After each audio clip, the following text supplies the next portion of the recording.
তেল পিঠার খামিরটি পারফেক্টভাবে মাখতে না পারার কারণে কিন্তু অনেক সময় তেল পিঠা খেতে ইচ্ছে করলেও আমরা বানাতে পারি না। আজকে সেই রেসিপি তোমাদের সাথে শেয়ার করব, যাতে করে তোমরাও একবারে পারফেক্ট একটা খামির তৈরি করে নিতে পারো। আশা করছি আজকের রেসিপিটা তোমাদের অনেক অনেক কাজে দেবে। ফুল ভিডিওটার সাথেই থাকো। চলো তাহলে আজকে ফুলকো তেল পিঠার রেসিপি তোমাদের সাথে শেয়ার করে ফেলি।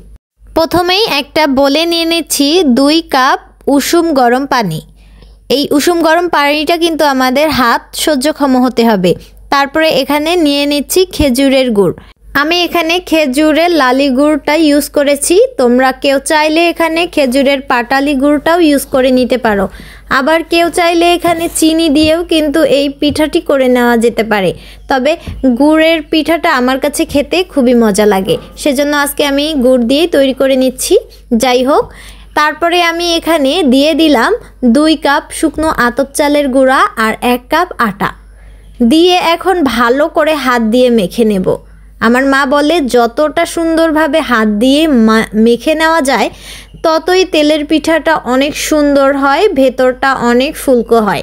হাতের সাহায্যে সুন্দরভাবে এটাকে আমি আধা ঘন্টার মতন মেখে নিয়েছি। স্কিনেও আমি মেখে নিয়েছি, তারপরে অফ স্কিনেও কিন্তু আমি এটাকে একবারে সুন্দর করে অনেকক্ষণ ধরে মেখে নিয়েছি। মাখার ওপরে কিন্তু নির্ভর করে যে তেলের পিঠাটি কতটা সুন্দর হবে। মাখা হয়ে গেলে এখন এখানে দিয়ে দিচ্ছি কিছু পরিমাণ জিরা। জিরার পরিবর্তে কিন্তু অনেকে কালো জিরাও ইউজ করে নিতে পারে। এখন ভালোভাবে মেশানো হয়ে গেলে এটাকে আমি 2 ঘন্টার মতো রেস্টে রেখে দেব। 2 ঘন্টা পর সামান্য একটু এটা ভারী হয়ে আসবে, সমস্যা নেই। আবারও হাত দিয়ে সুন্দর করে এটাকে মেখে নিতে হবে। 2 ঘন্টা রেস্টে রাখার পর এটাকে কিন্তু আমি আবারও 5 মিনিটের মতন হাত দিয়ে সুন্দরভাবে মেখে নিয়েছিলাম। এখন এগুলোকে আমি ছোট ছোট করে সুন্দর ফুলকো জালিদার তেল পিঠা ভেজে নিচ্ছি। স্কিনে তোমরা দেখতেই পাচ্ছ কতটা সুন্দরভাবে এটা ফুলে উঠছে। এভাবে যদি তোমরাও বানাও তাহলে আশা করছি তোমাদের পিঠাগুলোও হবে অনেক ফুলকো।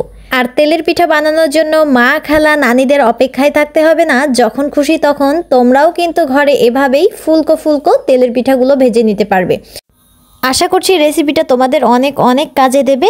রেসিপিটা কিন্তু চাইলে শেয়ার করে তোমাদের টাইম লাইনে রেখে দিতে পারো, যেন হারিয়ে না যায়। ফ্রেন্ডস ফ্যামিলির সাথেও শেয়ার করে ফেলতে পারো। এরকম নতুন রেসিপি পাওয়ার জন্য অবশ্যই চ্যানেলটাকেও সাপোর্ট করে পাশেই থাকতে হবে।